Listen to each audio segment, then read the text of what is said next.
Hi everyone, it's 2411 you here. I know I haven't been making a YouTube video for a while and I've been promising to have at least 4 a week, but last week, one of those days was my birthday, as well as my MGTOW and Christianity video was a little bit longer than usual, so I decided I would take a break. Well anyway, I'm back now, and today's topic is about how men can never be shallow, and here's exactly how I'm going to explain. Now, women always say this: all men care about is sex. Okay, well, I'll humor women for a bit. Let's assume that this is even true, which it isn't. But let's assume that women are right and all men really care about or want from a woman is sex. How would that make us somehow more shallow than women, anyways? You see, women are incapable of using logic and reason for the basis of any opinion or decisions they make. They think we men think based on how we feel. They think sex is the only thing we care about because of how it makes us feel or how we perceive sex. But no, women, we do not think based on feelings. We think based on logic and reason. Something women will never understand. If it doesn't make sense to have sex with a specific woman, you think a man is gonna do it? Let's use this for an example. Let's say a woman threatened to press charges for rape against a man. Let's say she was this type of woman, or she had a reputation for being that type of woman. Let's say, for sake of example, that this woman is a social justice warrior or a feminist.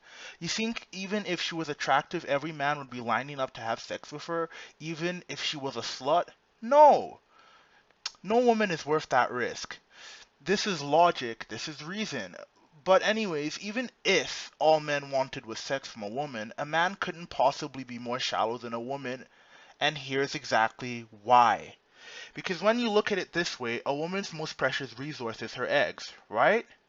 Well, if a man can get sex from a woman that is menopausal and has no eggs to offer him anymore, so to speak, won't that man still have sex with that woman even without the biological advantages she may no longer have to a younger woman? Exactly, he would. In fact, I would go as far as saying most men would in fact rather have sex with an older woman if they were still attractive to that man. If the sex was easy or free, of course. You think men subconsciously want to have sex with women and take the greater risk of getting her pregnant if they weren't already in a serious or committed relationship? Fuck no. Meanwhile, women have safeguards in place, i.e., the daddy government, and of course, a man who was foolish enough to allow her to be his wife at one time before a divorce. So how does a woman have more to lose, even in the event of her getting pregnant?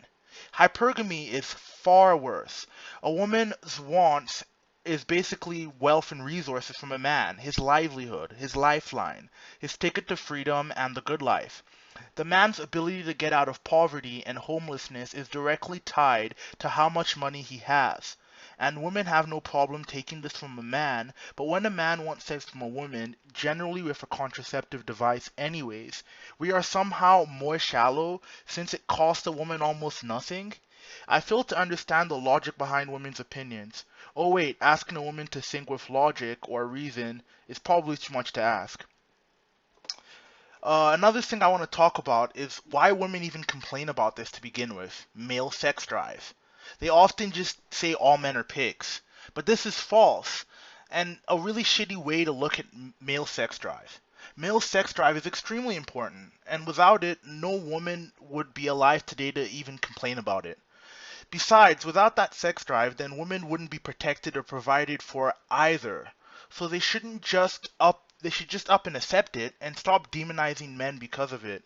It's bullshit. I don't want to hear another word of it from a feminazi. It just makes me sick. There's nothing women can truly do for men, but because of this sex drive, it is why we protect and provide for them. If you make men hate the natural male behavior and real masculine traits, then you're destroying the human race as a whole for both men and women. If you make men start hating their very nature and biology, then what incentive will men have to marry and start families and protect and provide for women anyways? If a man can't fulfill his true biological imperatives, then what point is it to seek women out anyways then? You tell me. Anyway, that's it for today's video. Follow me on Twitter, like me on Facebook, subscribe to me here, and enjoy your morning, afternoon, or night, and ciao.